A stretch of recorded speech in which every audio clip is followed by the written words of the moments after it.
Welcome to the Business of Apparel podcast. This is the place to learn how to start and scale your own apparel brand and fill it with loyal customers for years to come. I'm your host, Rachel Erickson, owner and CEO of Unmarked Street. I can't wait to share this episode with you. Welcome back to the Business of Apparel podcast. Today I have Margaux Elliott on with me. And Margot is someone that I met, 11 years ago now. Margot was actually my manager and leader when I started at Pearl Zumi. I was kind of coming in from the fashion world, and I had only had a couple years really working in performance apparel. And Margot really taught me a ton when I first came into Pearl. And so her guidance really started my whole career working in cycling apparel and working in athletic apparel. So it's an honor to have you on today. I'm so excited to chat with you about everything that's been going on. Oh, thank you so much. Yeah. Oh my gosh. I was thinking about it and couldn't even remember if I was your manager, we were just coworkers together or what. So yeah, that was good times working together out in Colorado. Yes, it definitely was. I was thinking about our little pod, and whether you were technically my manager or not, you were teaching me things every day. So I considered you that. Perfect. So Margot's been in the apparel industry for a really long time, and recently she started her own brand. And so we will get to that. But Margot, I'd love for you to just kind of give the audience a little bit of your background, kind of where you went to school or, where you came up through the industry and what you've been up to. Yeah, totally. So I kind of started my apparel journey in college and went to the Fashion Institute of Technology in New York City for fashion merchandising. Also did a year at Polymoda in Italy, which was a sister school study abroad program, which was really spectacular. That's so cool. I decided to go to FIT. I don't know if I'd call it a whim exactly, but I was choosing between fashion merchandising and hospitality management. So I didn't really know that much about apparel at the time, but I was excited about it and I was excited about New York City. And it turned out to be such a fantastic mixture of my skill set and interests. And so it's kind of like one of those risks you take that pans out. Yes. But I went, yeah, I went there expecting to work in high fashion or be a buyer at Saks Fifth Avenue. That was kind of my ideal job when I went to school. But then once I was out there, I was kind of whoa, people take this really seriously. I don't know if I'm really the right fit. Yes, New York fashion is kind of a different level, especially the New York fashion schools when I think about them. Yeah, and a little bit of background, I'm grew up in Southern California, and that was not the world I grew up in. So yeah, it was maybe not a culture shock, but I had a realization maybe of what I was trying to do. So I was home for winter break and on a snowboarding trip with my dad, and we were on the lift, and I had a pair of these red plaid Burton snowboarding pants that I absolutely loved, and they made me feel really badass in them. And and I was on the lift, and I was like, wait, this is apparel. This is clothing. And just kind of connected the dots that I could combine my interests of apparel with the interests I had outside of that. And so then I decided to focus completely on technical apparel, technical and performance apparel. So I was into snowboarding at the time, so that meant snowboarding. So from there went and worked in the snow industry at a brand called Sessions in Santa Cruz. And then from there kind of followed my passions. I got more into cycling and mountain biking, worked at Pearl Zumi and then at Giro Cycling most recently. And now about to also go into the skate industry, which I'm really excited about. That realization of the red plaid pants was kind of a good summary of why I love apparel and why I love working in it. I think apparel can have such a power of transforming your mood and attitude. It can be something that's really empowering and give you that extra boost. I think especially when it comes to performance apparel, giving you that the energy to feel you can go do the next thing, or I can do the race or whatever it is, that kind of apparel is just, I think it's really powerful too. yeah, that piece of equipment you put on and you like feel like you're Superwoman, you know? Yes. But then daily clothes too, you know, I can think of times where I've put something on and I'm like, oh yeah, I'm gonna crush it today. Yes. Because Yeah. feeling good in my clothes, you know? Yeah. It has the power to do Yeah, that. Absolutely. yeah.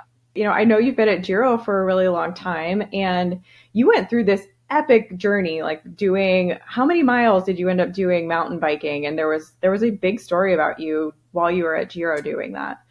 Yeah, so while I was at Giro in 2020, I did an endurance challenge. I decided to try to climb 1,000,000 feet in a single year on a mountain bike, which hadn't been done by a woman before. And I Amazing. successfully did that. It was Are you in lots and like lots the of fun. Guinness Book of World Records? You should be. No, I think you have to have lots of like observers or something to be in the Okay. Guinness Book of World Records. I'll tell them that I But yeah, observed you. yeah, you observed. Great. It's signed off. So that was incredible. I was riding nearly every day. I mean, I was riding 5 or 6 days a week, and which was great for me because I have a really hard time getting inertia to get out the door sometimes, even for things I love doing. So being so committed to a goal, I just got out so consistently, and some days I didn't really want to do it. And then as soon as I was leaving my driveway, I was like, oh, this is so great. Yes. This is so yeah, it was a lot of time riding, a lot of time outside. It was very hard and not without its challenges, but yeah, it was spectacular. I think it was over 7,000 miles. I can't really recall offhand now, but Wow, that's amazing. I feel like bike riding for me is always a little bit like that, where like getting dressed and like putting on all the gear and pumping up the tires and doing all of that. Like by the time you finish all of those things, you're like, oh my God. But by the time you get on your yeah, bike, it's like, oh yeah, this is why I do it. totally. Yeah, I definitely get overwhelmed by the prep sometimes, you know, like I just don't want to go through the trouble. I just want to be doing the thing, you know, but sometimes Yeah. it's so funny how our brains work and sometimes we just forget about how much we enjoy doing something and it can be hard to like get through that to be Yeah, doing the thing. absolutely. Especially in the Yeah. winter. And I'm sure you were having to do a lot of those miles in the winter. Like there's just all this extra gear and all this extra stuff to put on. Yeah, I got really lucky with weather that year. I'm not gonna lie. If I Nice. tried to do Good. it this year, I'm not sure I would have made it. We had torrential downpours this year, but yeah, no, there was definitely a good amount of time, either really cold conditions or like really muddy and like soft. And yeah, there was definitely rain too, but not in the same way as we've had this year. But yeah, it can be something you have to overcome for sure. But yeah, my time at Amazing. Giro was really spectacular. I mean, my background in apparel, I kind of got thrown right into it when I started working at Sessions. I first was an intern there over the summer, and then they hired me to be the product manager immediately. So Wow, I amazing. was and it was a small brand and a small team. So it was kind of like everyone was doing a little bit of everything. And I really loved that as my first job in the industry because I got to see what I was most interested in, Hmm. which was really, I gravitated more towards development than anything else. So I really loved working with the materials and dialing in the fit and doing all the color work, like the lab dips and things like that, and making sure the quality was really good. So then at Pearl Izumi is really where I developed my development skills. Um, as you know, Pearl Izumi is like a development and production powerhouse. They've just been doing it for so long. They're really dialed with checking all aspects of development. And so I feel Yes. like I really cut my teeth there as Yeah. far as experience goes. And also learned the sublimation side of things, you know, different materials, different use cases, things like that. And then at Jira, I was in the beginning doing a lot of development, but then it became where I was then also the product manager and leading the line development. So I was doing a mixture of business planning, more strategic stuff, but then also developing the line. And that combination was really great for me. I loved doing both of those things. Hard to juggle both sometimes, but you know, it Yeah. can be fun. Yeah, definitely. You kind of became a little bit of a one woman show for the apparel team there, didn't you? Yeah, totally. I mean, there was so much support from like the operations side, and graphics was done by the team at Giro and things like that. And there was obviously like legal support and all of that. But as far as the product management and development, I was the only person fully committed to apparel at Giro. So in that sense, I was very much a one woman show. There was no like developer, there was no like product line manager. It was like all me. So yeah. Amazing. So And in amazing. that And way, it's like really nice because you don't have to waste time and have like big meetings to make an easy decision. It was that. So like in some ways it was like very streamlined. yeah, I find that to be very true. Even like with clients that I work with now, when there's only one or two people there, being able to make decisions and move forward goes really fast because you're not having to involve Yeah, like entire teams of people. absolutely. Yeah, totally. And then there's downfalls of it too, because then you don't have that collaborative atmosphere to like make the best possible decision or to like decide a direction together. But I think for me and my personality, I definitely like that like smaller team approach and being more nimble. So, yeah. Yeah. I think that's a really good segue into talking about like you becoming an entrepreneur because I'm sure your personality as like being able to take all of that on, being able to basically take on different roles all as one single person really lends itself to what we do as entrepreneurs. So Margot owns a brand called Lume Six, and it is just blowing up out in the world. She has won several awards. You can find her at several wholesalers. And last time I saw you, you were like showing me this article where you were nominated as CNN's best hiking sports bra. It was like fucking amazing. That's awesome. So Yeah. I just congratulations on that. But tell us how Oh, you thank you. came up with the idea for Lume Six and kind of how you started the brand and tell us all the things all about it. Yeah, I mean, it's been such a joy working on Lume Six, and it was created truly out of a lifetime of pain and discomfort and Yeah. frustration of not being able to find a good freaking sports bra. Yes.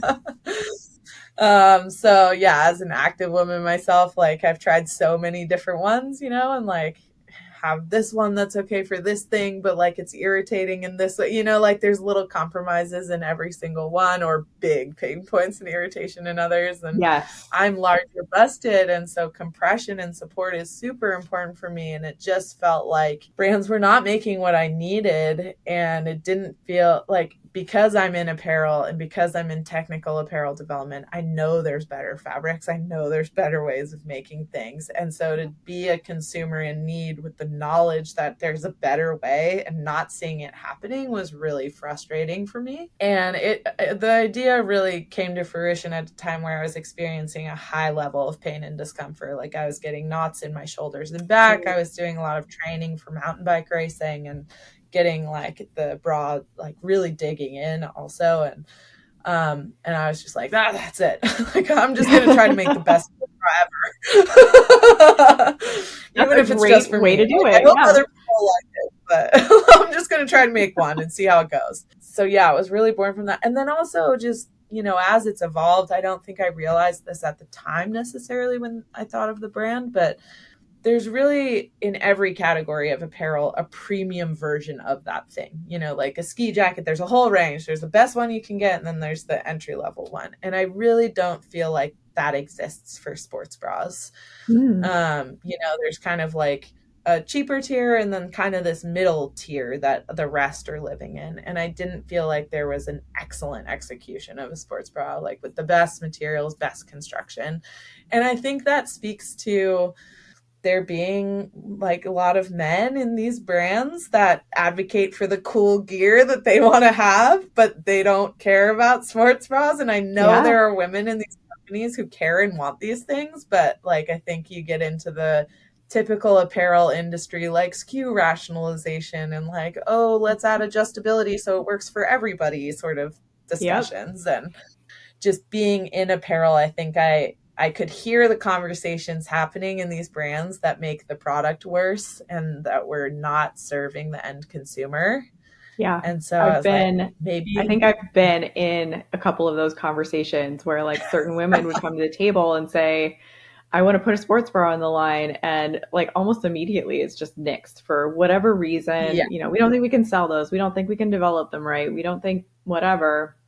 It's almost always a Yeah, non-starter, which is so ridiculous. totally. Yeah. And then like you can see at brands too, like especially in sports, like which is so unusual, like in fashion, women are the much larger segment of the business, but Yeah. in sports often it's men.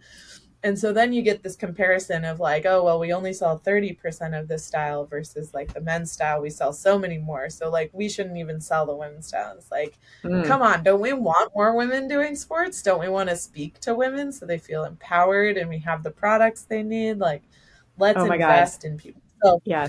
anyways, this I is, think we we could could do go a on and whole on about this. podcast. I think we could do a whole Yeah. podcast just on like women's ratios Yes. in the performance Yes. apparel space. So maybe we'll schedule I that for totally, soon. yeah, that sounds great. Let's do a follow up. Okay, cool. But yeah, that's really where the idea came from. And then I had a pretty specific idea in mind of like the fabric I wanted to use. I wanted it to be simple. I didn't want there to be hardware because it really bothers me when there's like clasps and buckles and things. And Mhm.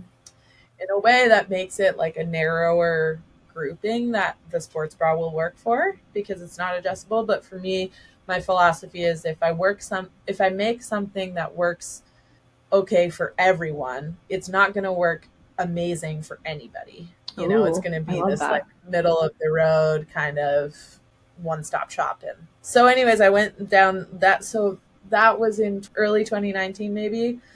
And then developed the product. I was testing a lot of the products in 2020 when I was doing the Million Feet. That was great. I mean, I spent too long developing the product for sure because I have this tendency when I get samples in, I'm like, I just want to think about it forever.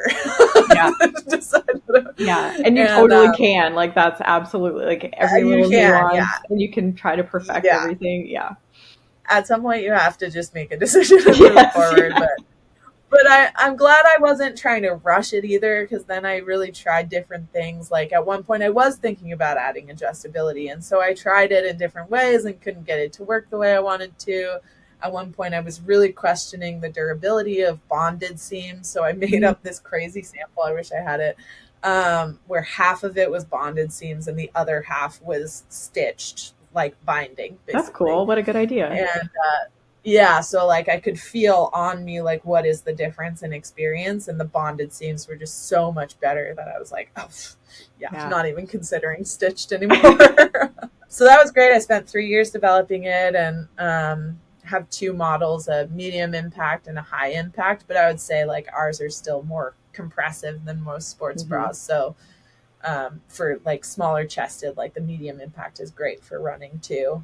For me, the high impact for sure for Yeah. running. I am too. So in Lume Um, Six, I also wear your high impact bra and like it's been worn and washed so many times. I actually need to buy a couple more from you because I love it so much. And I'm yeah. the miraculous thing about it though, and maybe we can get into this, but like it is still in great shape. Like I have worn and Oh, washed I'm so this glad. sports Yeah. bra so many times and it still looks new every time I put it Yeah. on. So that's Oh, that's amazing. so great to hear. Yeah. That's such a hugely important part of it. And I feel so fortunate as an entrepreneur in apparel that, my whole career has been in this. And Yeah. so from that, I have a supplier that I trust so incredibly much. I've Yes. worked with them for 12 years now. And so I have zero doubts that the quality will be incredibly high. Yeah. And I sometimes talk to other entrepreneurs in apparel and them using factories. They've never been there. Hmm. They don't know the people personally. And I have so much respect for them because that sounds so stressful to me. Like, Yeah. I feel so glad that I have such a high level of confidence. But that's great to hear. I'm glad you told me that. Yeah. Yeah, and they're premium, so they need to last a long time and be comfortable. But it was really interesting during the wear testing phase. I would start to doubt whether the sports bra was as good as I thought it was, because I'd be all I Yeah. was wearing. And so every once in a while, I'd like throw on another one that used to be my favorite or something, and I'd be like, oh no, this is terrible. I love my That's sports bra. awesome. So that was a really good realization, is like when I try to go back to other ones, it doesn't feel as good. So that was at least for me, and I had a really great mentor at one point who said that, if there's something you need and want and like, there's a good chance there's other people out there too who want the same thing. And so for me, having that like moment of realization that there weren't other sports bras that like felt as good, I was like, okay, other people will feel the same way. Not everybody. And I think that's been one of the learnings since launching is like, doesn't satisfy everybody and getting comfortable with that. But the people who love it freaking love it. And that is so rewarding. Yeah. Well, I think it's absolutely impossible to please everybody with any piece of apparel. And that's something I talk about a lot, but yeah, I just went shopping for like work clothes the other day, and it's a good reminder that like, yeah, you try on so many things, and how many do you actually like? It's very small, and that's part of apparel is everyone's body shapes and sizes are so different, and when it comes to sports bras, there's a lot of subjective preference that plays into it. There's also a lot of like historic, like personal experience that plays into that. Activities are very different, but especially with sports bras, breast tissue composition is so different. And that really plays a huge factor into someone finding the right product and the right fit for them. And I've been lucky over the last year. I'm in Title IX. I was a Title IX Pitch Fest winner last year. Which you were. Really super awesome. Yeah, they're so incredibly supportive, and that's been such a great group of women to be around. But Title IX does a Fit Fest for their sports bras. So normally in their stores, they only carry 12 different models, but for this, it's kind of like a trunk show, and they send around a bunch of other models too. And so I went to 6 of these 8 events, and I was fitting sports bras on women like I was a Title IX employee. I wasn't, just pushing Lume Six bras. I was like really trying to help them find the right product. And it was such a great experience to see different women and what their needs were and which bras they gravitated towards based on like all of those factors. And that was a great learning experience for me. That's so cool. Yeah. What a cool, just education for your product line. Yeah, really incredible. Really incredible. Yeah. So that's been great. Amazing. So in addition to Title IX, I know you also had some amazing opportunities with Outdoor Magazine and with Moose Jaw. So can you tell us a little bit about those too? Yes. So I'll start with Moose Jaw because we were just talking about Title IX. So another incredible partner. I feel like this experience has just made me so grateful for opportunities that exist out there for small brands like this. Because, sometimes it feels like isn't out there. And it's really easy to get discouraged as an entrepreneur because like a lot of days are hard and you're like, is anyone ever going to order one ever again? I don't know. Yeah. Just having these networks of people to talk to and other small businesses has been great. So Moose Jaw is the other one where I did an accelerator program with them in collaboration with the ICE Lab, which is based at Western Colorado University in Gunnison, and got to spend 6 weeks in Gunnison, which was so spectacular. Very cool. And that was that was so incredible. And that was really hands-on mentorship. We were meeting every day and I had access to all of these people and resources as much as I wanted. And then they've been just such a spectacular partner working together. So they carry the sports bras and they really share their metrics and how it's doing and what we kind of collaborate together of how to make it do better. And, but I'm very pleased that the sports bras are doing well for both Title IX and Moose Jaw. And that was definitely a concern I had beforehand because they're premium, they're different, they're a brand no one's heard of. Like, what if no one buys them? But to see that they're doing well is so rad. That's awesome. And then Outside Magazine, that was so incredible. I have a spectacular friend named Jenny Davis who does PR, and I met her while I was working at Perlizumi. She was doing the PR for Perlizumi Run at the time when she was at Outside PR. And we didn't even really know each other that well. This is such a great story for the power of networking. Okay, so just like hear me out. Yeah. So we didn't even know each other that well at Perlizumi.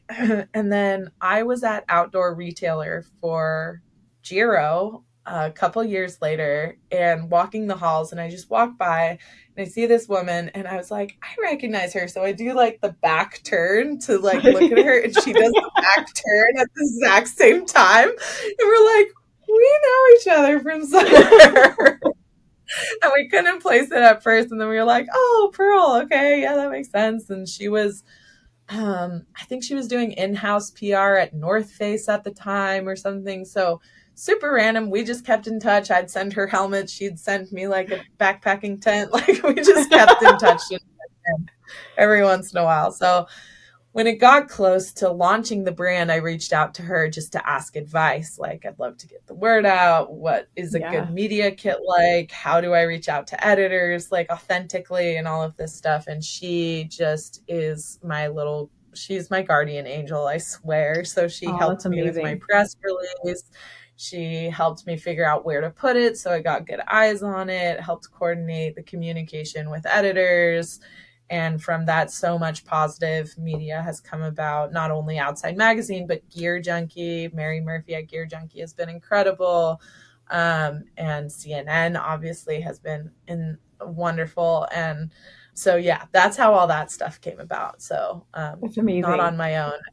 Yeah, I feel like this whole experience has been such a lesson on how great people can be and how there are good people out there.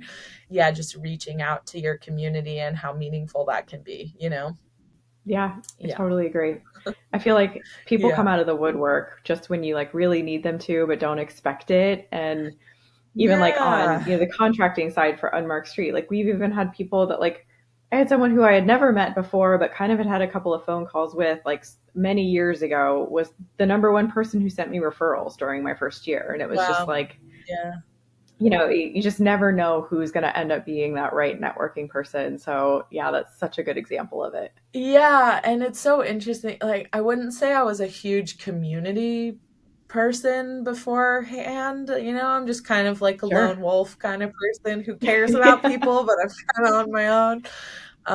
And through launching the brand, like having a launch party and having so many people show up for that was so meaningful. I can't tell you how stressed I get before an event and being like, no one's going to come. No one's going to come. No one's going to show up. It's going to be a complete failure. And literally every single person who shows up means the world to me, because it's so hard to put yourself out there in such a tangible way. And so when people show up, it's unbelievable. And I'm like, now I'm like, I'm going to show up for everything I ever hear about. Because I know how much it does, and people, Yeah, and I think that's a great way to build community too, right? Like to recognize how important it is. You want people to show up for you, so it's important for you to show up for them and kind of create that reliability. And I will say, like, an interesting thing that like maybe you don't hear about, and this is the Business of Apparel podcast, is that an incredible media hit like Outside Magazine or CNN does not necessarily mean like a huge, gigantic amount of sales. And this isn't just me. I know many other brands who have been featured in a similar fashion, and they've been saddened by, the lack of waterfall of sales. And I mean, I'm not going to lie, I totally thought I was going to sell out of sports bras. I was like, once this hits the stands, we're off to the races. I've made it. I totally like felt like it was going to be a night and day difference. And I will say it's made a huge difference as far as the credibility of the brand. People, especially at events, when you speak to those touch points or it's on social media or on the website, people trust it a lot more, which makes sense. But the direct, tangible sales, not necessarily there. And I think I wish I had known that. So I want to share that out into the world. Like, it'll make a difference to your business, just maybe not in the way that you think ahead of time. Yeah. I think it's a really good example of like what we do in social media every day, right? Like the consistency of being there, the like creating that credibility, like creating a bit of a presence, and then like adding those types of things basically to your resume, right? Like as an entrepreneur, like, yes, I was in Outside Magazine, and yes, I did this program. And like over time, all of that will accumulate so that when the right opportunity comes along, like it will hopefully tip the scales. But yeah, it's these little things kind of at first that it's important to do. And I honestly think you are off to the races with everything that's been Oh, going so well thank for the you. brand, and your passion Thanks. for it, and just all of the research that you've done and put behind it is kind of unprecedented. So it makes sense that your Oh, product is above and beyond, and that the brand is getting the recognition that it is. So I just, congratulations to you. You are definitely like a guiding light thank for you. me as I've been working on some of my own stuff, and it's just so amazing to have you in my corner too. So thank you for that. Oh yeah. No, I think you're so right. I think like those little touch point, like so much about building a brand and a business is like these little building blocks that over time build up and create something meaningful, you know? And I think Yes. everybody wishes there was just like a big block that happens that sets Yeah. the foundation. Yeah. Check, done, you know? But no, it's like all of these small little things over time. And I think, you know, before you, as an entrepreneur, you have to be overly optimistic, or else you would never get into it because it's so hard. Yeah, I think like persevering and like having that tenacity to like know, that was a block that I added, but it wasn't the big block that I hoped it to be. But to keep going the next day is Yeah. like, that's huge. Yeah, and understanding, like, now that I've been in the business for a couple of years now, I understand like what organic growth feels like what the pace of that is and what my Mhm. expectations are for like how many sales to get and all of that stuff that's a total mystery, but you're really optimistic in before launch, you know, like you really get a feel for it, and it feels good to be in it. But yeah. Yeah. So, Awesome. yeah, I'm in a phase where I've like really settled into that cadence, I think. And so now I'm trying to think more towards the future. And so I'm doing a lot of like branding and marketing work right now with an agency, Ampersand, that's headed up by Robin Vieira. And she's located in Bend. And so she's helping me Oh, cool. better identify things that I've tried to work on, like brand voice, brand vision, like things that will give people the right impression of the brand long term, which I think is so important, for a Yeah. premium product, especially Yeah. because I've realized I'm not a marketer. I'm a product person. Yep. So getting someone in to help me with that is really exciting. And then we're launching some new products next year, some low impact models and some everyday versions of the sports bras. And so figuring out what that launch looks like, and getting some help with that. So yeah, it's Yay. an exciting time. And I think it's like a little slower paced than me a year ago would have wanted it to be, but I'm at a place where I'm like okay with that rhythm. Yeah. Yeah. I do think as you kind of get into like year 2 and 3 and maybe 4 and 5, like realizing that it's not all supposed to be like chaotic, hectic every day. Yeah, there's like yeah, a beautiful rhythm that can be your life and your job as an entrepreneur. And yes, that's why a yeah, lot of us do it, right? Is to be able to create that rhythm. So I'm so glad you're finding it. That's so yeah. cool. Thank you so much. Yeah, yeah, it's pretty incredible. Like, yeah, the journey. I just really enjoy it, and having something, you know, in my little realm that I can control, even though sometimes it feels totally out of my control. I hear you. But yeah, I definitely hear I you. yeah, yeah. I really love it, and it's an interest. I like puzzling, you know, and like a business like this is the ultimate puzzle. Is like, how do we get it to work? How do we get people to like Yeah. understand what we're trying to do? How do we get it to resonate with them? And how do we make it better? All those things. So Yeah. yeah, I love yeah, I that. appreciate the Well, chance to talk about it because it's a good chance to like reflect on all the positive things. And yeah. yeah, it's always so nice to chat with you because you're a fellow apparel person. Yeah. I'm like in And that that same is boat so with you rare. where like I can do product all day. When it comes to sales and marketing, I'm like learning every day. Yeah. This is not my Do bread and I want to butter. learn it? Maybe not. I want to learn it enough so that when I hand it off to somebody, I know at least a little bit about what they're doing. Totally. Or someone else could just come in and do it great. That would be totally fine. Yeah, I'd be okay with that too. Yeah, one of these days we'll Yeah. get there. Yeah. Well, thank you so much for coming on and telling all about your brand and about your journey. How can people find you and the brand so that they can all go buy your sports bras, because they should?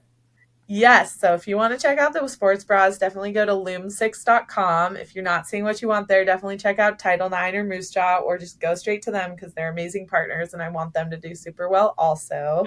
And you can find the brand on Instagram primarily. So Lume Six. And then I'm on there. I'm on LinkedIn too, Margaux Elliott, and anybody can contact me anytime. I'm an open book. I like sharing the knowledge that I've weirdly accumulated over the years. So this like very niche knowledge that I have. Well, amazing. Well, thank you so much for being on, and we'll schedule the thank follow up you to for the talk all about opportunity. women's product in the performance apparel Yes. space. That's so needed. And women's fit. Let's talk about women's fit. I feel like we could have a round table about that. Oh my God, that would be fun. Oh, I love that idea too. Okay, we've got 2 new ideas coming up. Okay, perfect. Thank you, Margot. Cool. Yeah, thank you so much. Thank you so much for listening to the Business of Apparel podcast. I would so appreciate hearing your thoughts on the show. And if you know someone who could benefit from it, please share it with them. My biggest desire is to help other apparel professionals understand the nuances of our industry so we can all work toward making better product for a better world. If you would like to connect further, I'd love to invite you to send me a message through my website, unmarkstreet.com, where I do weekly trainings through my video channel, a monthly newsletter, and offer so many resources to help you start and scale a profitable apparel brand.